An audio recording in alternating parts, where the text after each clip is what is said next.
back to another episode of Tube Talk. Thank you, Kate. Welcome back on this very cold, wintry day. Yes. It's our last Tube Talk for 2 weeks. 2 weeks.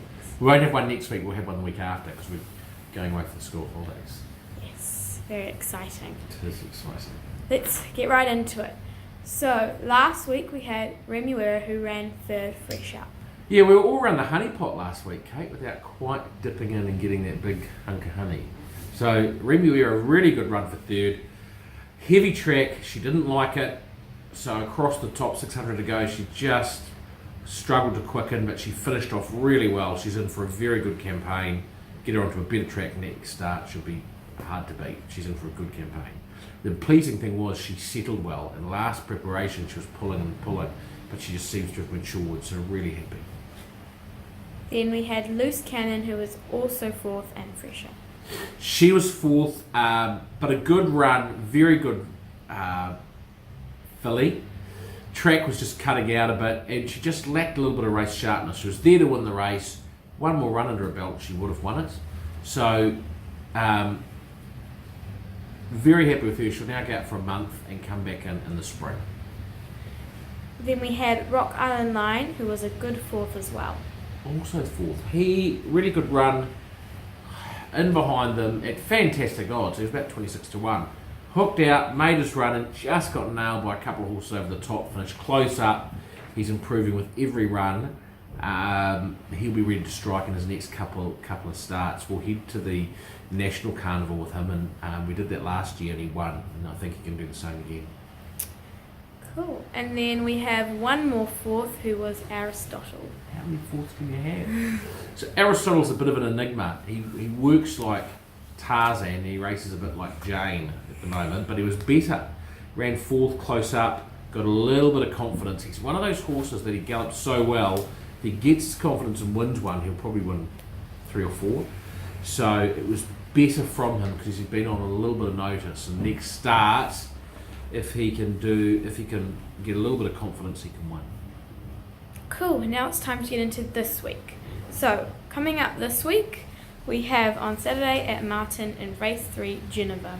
Yeah, not a big week this week as the tracks get wetter. MARTON will be very wet. Now, JENEVER, she's had 2 starts for 2 fifths, and I actually think she wants it sort of slow. She wants it dead to slow. She doesn't want it this heavy.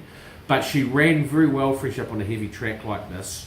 She's got an outside barrier which will suit on Saturday because it'll suit those horses getting out wide. Chris Johnson rides, who I think will really suit her, and I think she's a very good each way chance. Then in race 6, we have MAIDSTONE Park and Brahmarama. Yeah, the staying 2100 metre race. So, a couple of interesting horses. MAIDSTONE Park is only a 3-year-old filly. She's very lightly raced. She won 2 starts back on this track on a similar heavy track, and she ran 4th at her last start, stepping up over ground for the first time. So she'll be better for that.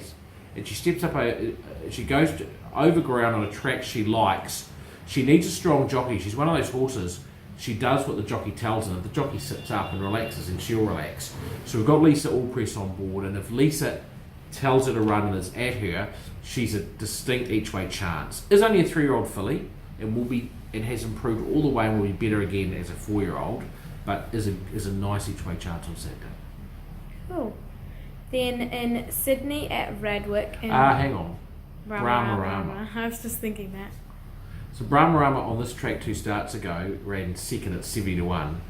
Last start wasn't too bad. He was just under a ride away, but he's actually looking for more ground.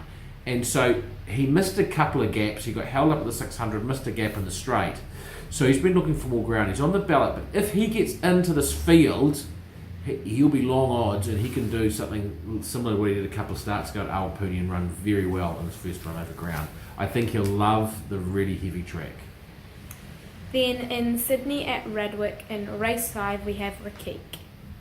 Yeah, RAQEEQ, he's been all kinds of unlucky this preparation, hitting rails, being held up, drawing wide. He's got a slightly awkward barrier again on Saturday, 8 out of 12, but he's got a great jockey on him, Blake Shin. Steps up to 2400, which I think is the limit of his distance, but he is very fit. I'm a little bit disappointed the track is heavy because he doesn't quite quicken as well on it, and he does want it better, but he is very, very fit and he is very game. And those things combined means that he'll be a chance, but I would love to have seen the track improved. In the back of my mind, I just wonder whether he might have just be getting to the end of his preparation, but we'll find out on Saturday. Cool.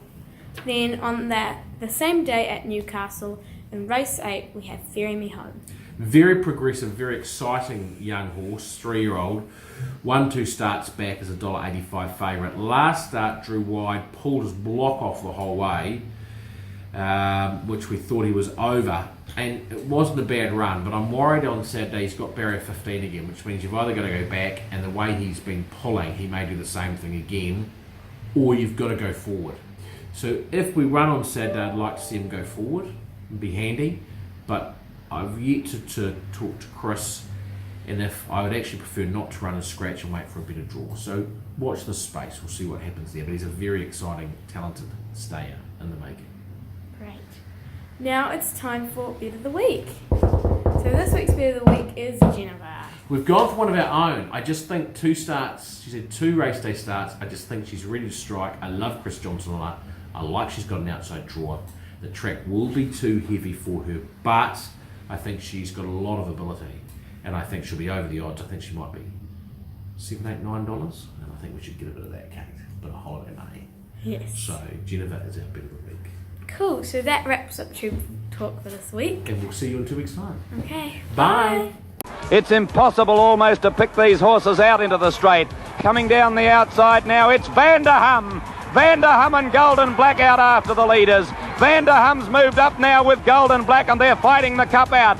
Van der Hum's taken a narrow lead from Golden Black, Reckless and Happy Union, and there it's 100 to go. It's Van der Hum in front in the Melbourne Cup. The Mudlark's got it won, and Van der Hum draws away to win 1.5 lengths to Golden Black.